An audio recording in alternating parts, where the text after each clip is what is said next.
السلام علیکم، زه یم ریحان خان. دی وخت زه لوور کوم بګن بازار کې ویلوړ یم. لکه څنګه تاسو ته پاتې یاست په 22 نومبر باندې په دې بازار باندې او په دې کلي باندې لشکرکشي شوي وه. هغه نه پاس د بازار چې کوم دا ویران پروت یا خلکو ته مسایل دي، دغو مسایلو حوالې سره موږ د خلکو نه معلومات خلو چې کوم قسم ته مسایل دي. موږ سره دا دی چې تاسو ده تاسو څنګه مایا او 22 نومبر چې کله لشکرکشي شغله پاس دلته کوم مونه ته مسایل دي. وعلیکم السلام. زه نام شاهین ګل ده، زه د بګن اوسېدونکی یم. 22 نومبر باندې چې لشکرکشي وشوه، هغه نه بعد زموږ خلک IDP شو او کاروبار تباه شو د خلکو او بازار وسوځولو.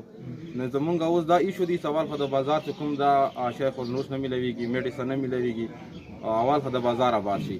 دې نه علاوه په ایجوکیشن کې موږ سکولونه سوځولي دي، ګورنمنټ سکولونه هم سوځولي دي او پسې تېر شه پرایویټ سکولونه هم سوځېدلي دي. هغه دې آباد شي. نادرۍ سوځولې ده او بینک یې سوځولی ده، هغه دې آباد شي. دا زمونږ اهم مسلې دي. دې نه علاوه چې کوم خلک بېکوره شوي دي، هغه اوسه پورې را نه غلو. د حکومت جلد نه جلد د هغو څه بندوبست وکړي چې خپل کورونو ته راشي. په دې جمع کې هغو په خیمو کې پراته دي اوسه پورې. ډېره مننه. دا تاسو واورېدلو چې دلته د خلکو ته انتهایي مسلې دي، لکه سکولونه نشته، نادره سوې ده، دې نه علاوه نورې مسلې دي. د یو بل ملګري سره خبرې کوو. تاسو راته دا وایئ تاسو څه نامه یې کوم دی؟ وعلیکم سلام. زما نام شیرخان ده، اوسېدونکی بګن یم. شیرخان دا راته وایه چې 22 نومبر نه پاس دلته زنانه ماشومان کورونه ووتلو، اوس هغه چیرې دي او څنګه ژوند تېروي؟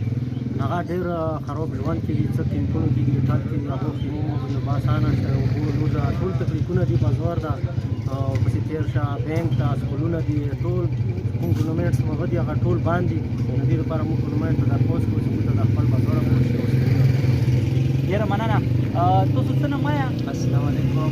موږ یوسف نامه او دې اوسېدونکي یو.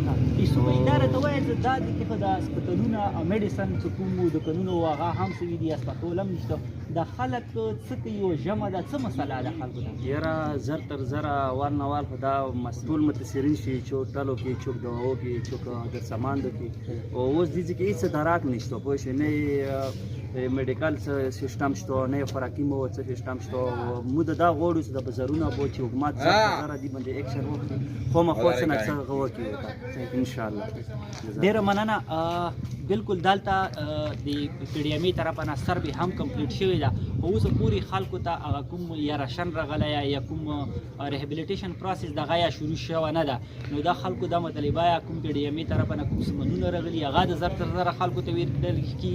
او دې نه علاوه حکومت ته پکار ده د امن دپاره زر تر زره ګامونه پورته کړي.